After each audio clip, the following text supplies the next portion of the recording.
가족이 암 환자인 분의 사연인데요. 현대인의 4명 중 1명에게 찾아온다는 암은 이제 성도들에게도 너무나 빈번하게 일어나는 일입니다. 하지만 이제껏 고생만 하다가 자식들 다 키워놓고 겨우 한숨 돌리려는 아내가 암에 걸리니까 모든 게 무의미해지고 신앙생활도 힘이 빠집니다.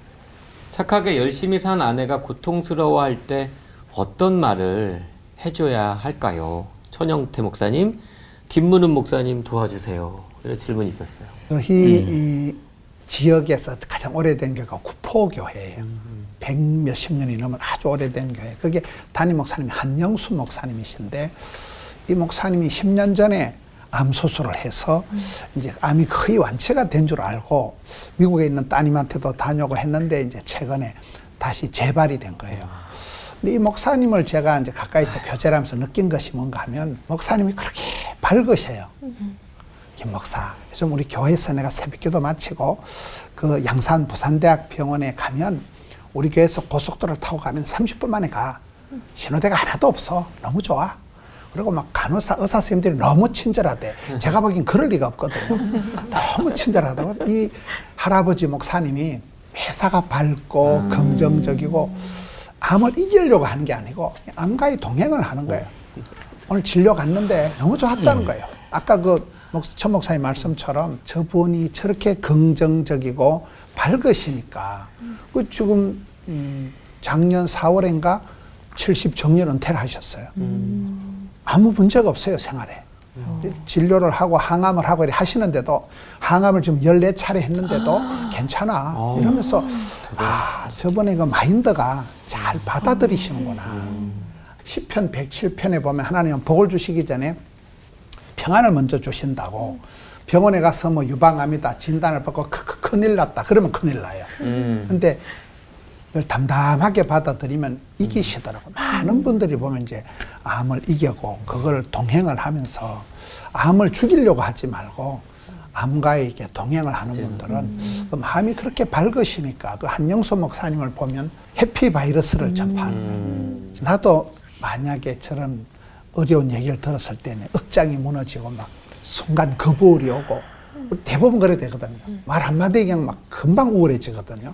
근데 저런 분들은 기뻐, 바빠, 예뻐가 되는 거예요. 항상 기뻐하라는 거. 평소에 모든 것을 밝게 받아들이니까 암도 극복하시는구나. 그렇습니다. 저희 교회 아주 믿음이 좋으신, 저는 이분을 저렇게 뵙게 되면 목사인 저도 대단히 부끄러운데, 최근에 이제 부모님들께서도 장로님들이신데 부모님께서도 하나님 나라의 부름을 받으셨어요. 그냥 대단히 효자셔서 부모님에 대한 그리움이 많은데, 이미 약 5년 전에 아내도 암 판정을 받으셔서 투병 중에 있었는데 거의 다 이제 완치 판결을 기다리고 있는 5년째 가까웠었을 때 재발이 돼서 대단히 어려운 과정 가운데 있으신 분들입니다.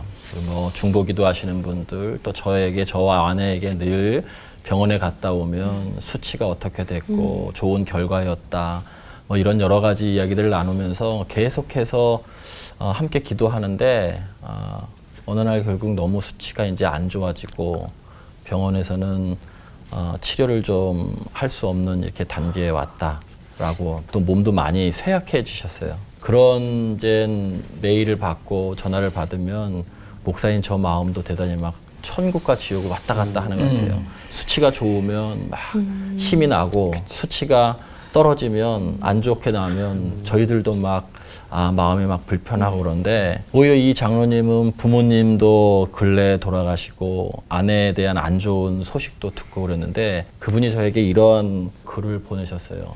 그게 좀 도움이 되셨으면 좋겠다는 마음으로 제가 적어왔는데, 저에게 이렇게 글을 보냈습니다. 사랑하는 목사님, 존 파이퍼 목사님의 당신의 암을 무의미한 것으로 만들지 말라는 책을 읽었습니다.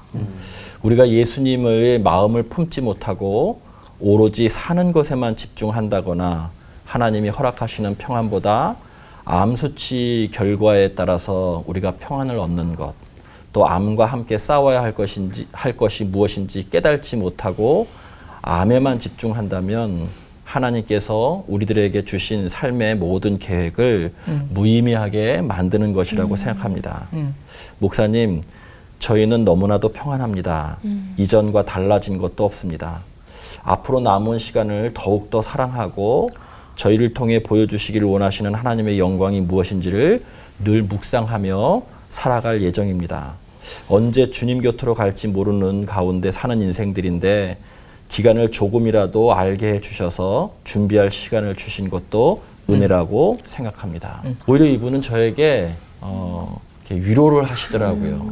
이렇게 저를 위로하고 저는 또 위로를 받았고, 이분이 이렇게 기도하시면서 그래도 소망을 늘 생명을 하나님께 있기 때문에 다시 몸을 좀 약을 다 끊으신 상태인데 이렇게 보충하면 다시 또 이제 치료에 이제 집중할 거예요.